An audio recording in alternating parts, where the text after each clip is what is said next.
السلام عليكم. ازيكم؟ يا رب نكون في احسن حال. انا هقولك على شوية حاجات كده تبتدي بيها يومك علشان ان شاء الله ربنا يملى بيتك خير وبركة كده، وتبقي كده عندك تفاؤل وصحة كويسة ان شاء الله. يعني انا هقولك على الحاجات دي هتعمليها على الاقل، يعني لو ما قدرتيش تعمليها كل يوم، على الاقل خليها مثلا يوم فيه ويوم ما فيش. ده للناس اللي هم زي حالاتي، ربات البيوت كده اللي قاعدين في البيت مش بيشتغلوا. اما لو اخت بقى ان شاء الله كده ربنا يصلح حالها يا رب ويقدرها على شغل بيتها وعلى الوظيفة اللي هي فيها او الشغل اللي هي بتشتغله، ايا مكان، ربنا يعينك يا رب كده ويكون في عونك. اعملي الحاجات ديت في يوم اجازتك. يعني مثلا لو انت اجازتك الجمعة، كل يوم جمعة تحاولي تقومي كده من النوم تعملي الحاجات اللي انا هقولك عليها. لو انت يوم اجازتك مثلا يوم حد، حسب يوم اجازتك، كل شغل طبعا بتبقى ليه اجازات مختلفة عن التاني، انما هي المعتاد طبيعي ان هي بتبقى يوم الجمعة. بس انت لو ربة بيت، صدقيني الحاجات دي هتفرق معاكي لو حاولتي تعمليها كل يوم او يوم فيه ويوم ما فيش. يعني اول حاجة طبعا ثبت الغسيل بتاعك لازم يكون اول باول، على الاقل كده ان انت تخلصي الغسلة بتاعتك اول باول. ما تركنيش غسيل فيه لما يتملي على اخره وتقعدي بقى تغسلي غسلة واتنين وتلاتة. اولا الغسالة بتاعتك هتتعب، ثانيا انت نفسك هتتعبي من كتر ما انت بتنشريه واقفة تنشري فيه وترجعي تاني عشان تلميه وترجعي عشان تطبقيه وترجعي عشان تشيليه في الدولاب. فبيبقى كم كتير قوي عليكي وتعب وعايز وقت كتير. لكن انت لو على الاقل يوم فيه ويوم ما فيش مثلا، او كل ما تغيري مثلا ملايات السرير بتاعتك على الاقل مرتين في الاسبوع، او في الحر يبقى 3 مرات في الاسبوع.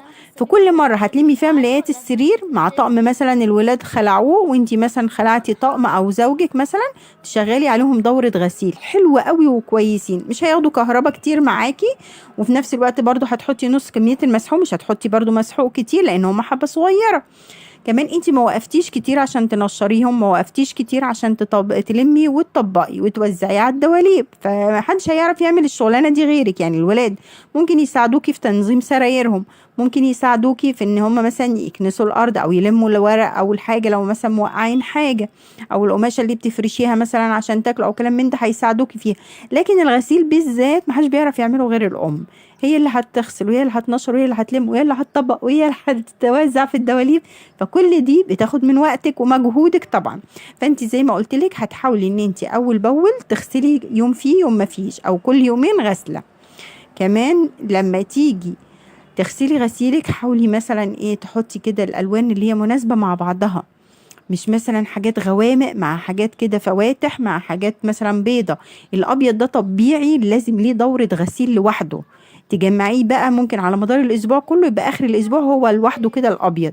لكن الالوان حاولي ما تنقيش الالوان الغوامق مع الوان فواتح، نقي الغوامق مع بعض، الفواتح مع بعض. الدفايات السرير مثلا ما تغسليهاش برضو مع هدوم تكون ناعمة ورقيقة، لان هي بتطلع زي وبرة مهما ان هي نوعها كويس، بتطلع وبرة كده برضو في الغسيل.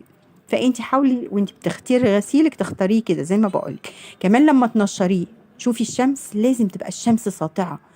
كل ما الشمس كانت طالعة وانت نشرتي غسيلك، اولا ده تعقيم لهدومك وتطهير ليها، كمان بيدي طاقة إيجابية للهدوم، ما يبقاش ريحتها زفرة. ولما تيجي تلميه نفس الوضع، ما تلمهوش بالليل، ما تلمهوش والمغرب دخلت عليه، اوعي. حاولي على قد ما تقدري غسيلك تلميه من على الحبل قبل ما العصاري تعدي. يعني مثلا لو انت الصبح بدري بتبقى الشمس حامية قوي على بلكونتك، خليها على العصاري كده، بتبقى الشمس الحنينة المفيدة ليكي ولصحتك، وفي نفس الوقت غسيلك هيبقى ريحته حلوة مش فيهوش اي ريحة زفارة. كمان هيبقى تحسي ان هو في طاقة كده حلوة. لو في اي حاجة مش كويسة خلاص، هي البكتيريا او الحاجات المضرة اللي فيه، مثلا مطرح لعب الولاد او مطرح ما اكلنا حاجة وقعت عليه كلام من ده. حاولي تجيبي معطر ملابس، ان هو حتى اللي بالكيلو من عند بتاع المنظفات ده، مع مرحلة الشطفة كده نص كوباية حلوة حطيها معاه. صدقيني برضو بتفرق في ريحة الغسيل بتاعك. كل ما تبقى الريحة حلوة، كل ما انت حتى تبقي حاسة ان انت بطاقة ايجابية وراحة نفسية. كمان اول حاجه تبتدي بيها يومك بعد ما تخلصي بقى، لو خلصتي شغلتي الغساله بتاعتك، ابتدي بقى ادخلي كده شغلي سوره البقره بصوت كده مسموع، بحيث انت واهل بيتك يبقى سامعينه في ودانك. مش لازم يبقى عالي بقى، ويعني انا عارفه ان هو حتى لو قران بس الصوت عالي برضو بيتعب. لكن خلي الصوت هادي كده حتى انت تقدري تسمعيه، ولادك يقدروا يسمعوه. مع ترددها في ودانكم كل يوم، اولا هتحميكم من اي حاجة وحشة او اي اذى داخل عليكم، او اي عين وحشة دخلت على بيتكم. كمان في نفس الوقت بتملى البيت بركة. طبعا فوائد سورة البقرة دي كتير لا تعد ولا تحصى. فانت على الاقل برضو حاولي، لو انت زي ما قلت لك لو انت موظفة خلي الكلام اللي انا بقوله ده يوم اجازتك. انت ربة منزل زيي اعملي كده. ولو يا سلام بقى لو عود بخور كده حلو بريحة المسك او العنبر او الياسمين او اللافندر، كل العطور دي بتبقى جميلة وبتدي كده للروح كده طيب نفس كده. بتحسي ان انت حتى بتيجي تدخلي بقى على المطبخ تعملي شغلك بتبقي مرتاحة نفسيا. خلصنا من المرحلة دي هندخل بقى على مرحلة المطبخ. طبعا مطبخي لازم قبل ما انام حتى لو كوباية او معلقة اغسلهم. يعني لو على اخر لحظة زوجك مثلا هف عليه كوباية شاي مثلا وقالك اعمليها لي وانت بتدخليها المطبخ، اشطفيها في ساعتها على الحوض، هي ما فيهاش حاجة. هو ده شاربها، لا هو شاربها بعد زفارة ولا شاربها بعد حاجة، ده عادي بالليل شاربها كده، فعادي اشطفيها بشوية صابون كده في السريع وحطيها تتصفى مكانها.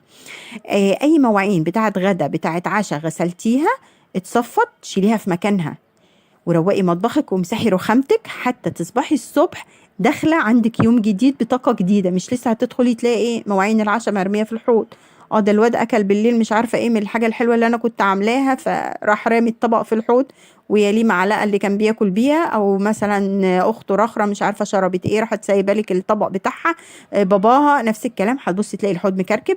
مواعينك اللي هي بعد الغداء او العشاء اللي اتصفت زي ما هي ما اتشالتش في مكانها.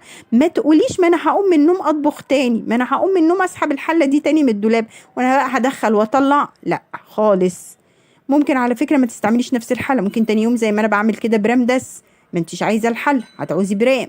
فليه بقى نكركب على نفسنا؟ نشيل اول باول.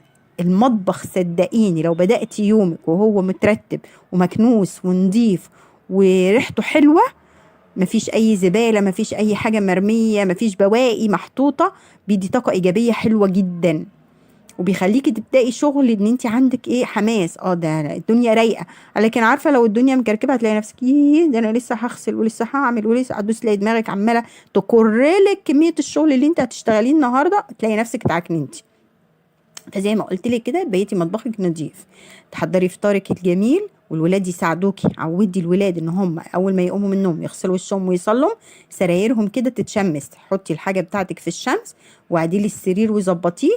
بعد ما تفطر تدخل حاجتها تاني بقى ايه على السرير، اللي هي بقى البطانيه المخده، الحاجات اللي هي مثلا لو بيستغطوا بكبرتايه او كلام من ده عشان الجو بدأ يحرر، يتشمس شويه قبل الفطار ويرجعوا بقى يشيلوهم تاني ويحطوهم في السرير. او لو انت بتطبقيهم وتحطيهم في الدولاب يبقى ربنا كريم كده ويحطوها، ربنا يهديهم يا رب جميعا. فطرنا وخلصنا الفطار نساعد بعض في ان احنا نشيل الفطار مع بعض. نضفي بقى مطبخك اول باول برضو زي ما قلت لك، وشوفي لو انت هتطبخي ايه حاجه متفرزه في الفريزر ابتدي طلعيها. هتنزلي السوق تشتري حاجتك تروحي في ساعتها عبال ما هم يكملوا ترويق مثلا في الشقه، جيبي حاجتك من السوق وتعالي. بس انا بفضل ان انا بجيب حاجتي كل اسبوع تفضل عندي، انزل هو يوم واحد زي ما وريتكم كده فيديو المشتريات. لو انتوا بتحبوا الفيديوهات دي اعملها لكم على طول، ولو حابين اصور لكم وانا بشتري كمان وفاصل اعملها لكم، انا مجنونه يعني. عفوا. فانتي حاولي بقى على قد ما تقدري كده تبتدي بقى تعملي اكلك وتخلصي اللي وراكي. هتطلعي على الصاله هتشوفي ايه الحاجات اللي مش في مكانها حطيها في مكانها اعدليها. الخطوه بقى اللي جايه دي حلوه وعسل عسل عسل. هتجيبي شويه ميه في الجردل بتاعك، ربنا يعزكم يا رب ويرفع قدركم. هتحطي فيها شويه ميه، هتحطي معاها نص كوباية مية ورد أو ماء زهر بيتباع عند العطار، مش غالي، بتبقى الإزازة كبرها ب10 جنيه، هتاخدي منها بس نص كوباية أو ربع كوباية مع شوية خل وشوية ملح. أي سيراميكا باينة عندك بعد ما كنستي طبعا التراب ولميتي كده الحاجات بتاعتك، هتبصي تلاقي تحت الكراسي باين، عند مدخل الشقه باين البلاط او السيراميك بقى حسب ما انت عامله في شقتك. قدام مثلا الدواليب الحواف كده بتبقى برضو السيراميك باين، انت مش بتبقى مغطيه الشقه طبعا كلها، بيبقى عندك فراغات. بالشرشوبه بقى وابتدي امسحي الحاجات دي بالخلطه اللي انا بقول لك عليها دي مع سوره البقره وهي شغاله مع البخور وهو والع.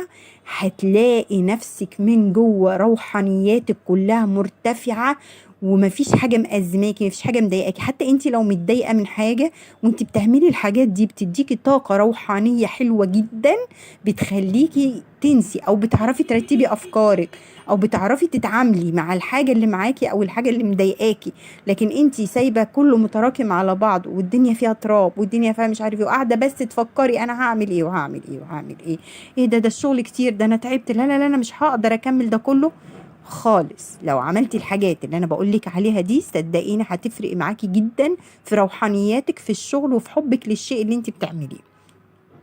خلصنا بقى ومسحنا كده وبيتنا بقى معطر وريحته حلوه بالبخور.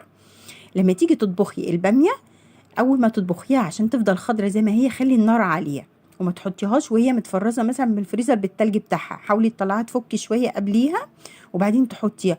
لما تقطعي خضار قطعيه قطع كبيره، ما تقطعيهوش قطع صغيره علشان الفوائد بتاعته ما تروحش. الخضره ما تغسليهاش بعد ما تقطعيها، لا اغسليها الاول وصفيها كده في مصفى حلوه، وبعد كده روحي جايه مقطعاها كده تستفيدي من الفوائد الغذائيه بتاعتها. والفاصوليا اي حاجه برضو بتطبخيها خضره حاولي تعملي فيها زي ما قلت لك مع الباميه.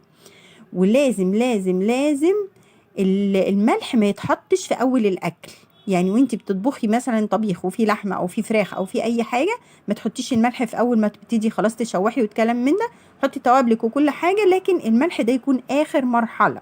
خلاص بدأتي بقى وزودتي ميتك وعملتي كل حاجة وخلاص، انت هتسيبيه بقى على نار هادية عشان يستوي. ابتدي بقى حطي الملح بتاعك، وحطي حتة المكعب المرقة اللي انت هتحطيها.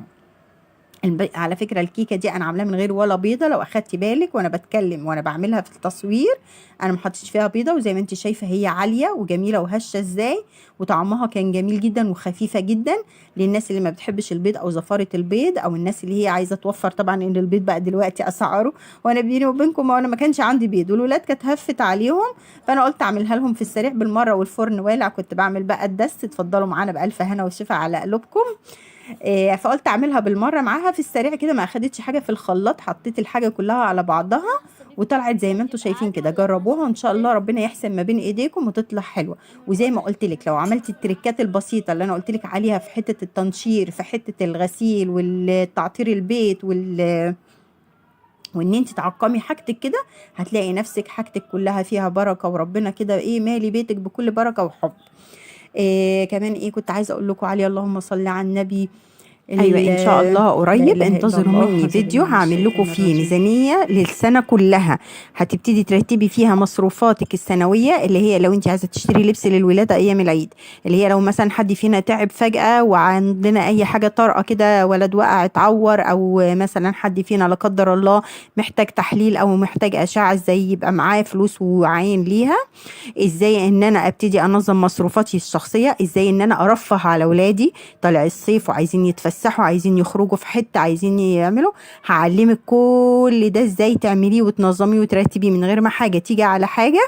بس اهم حاجه ركزي معايا في الكلام اللي انا هقوله لك ساعتها، واكتبي كل حاجة واعملي. صدقيني جربي حتى لو سنة بس الطريقة اللي انا هقولك عليها دي، ساعتها ما تنسينيش بس بدعوة حلوة من قلبك. انتظروا بس الفيديو ده قريب ان شاء الله هعمله لكم، وهقولك على كل تفصيلة هتعمليها. بس امشي عليها زي ما بقولك بالظبط كده، ده هتوزعيه ازاي، وده هتعمليه ازاي، وده هتشيليه ازاي. واسمعي كلامي واستحملي بس سنة واحدة في ان انت تعملي الحاجات اللي انا هقولك عليها في الفيديو ده، وان شاء الله ان شاء الله ما تنسونيش بدعوة حلوة من قلبك.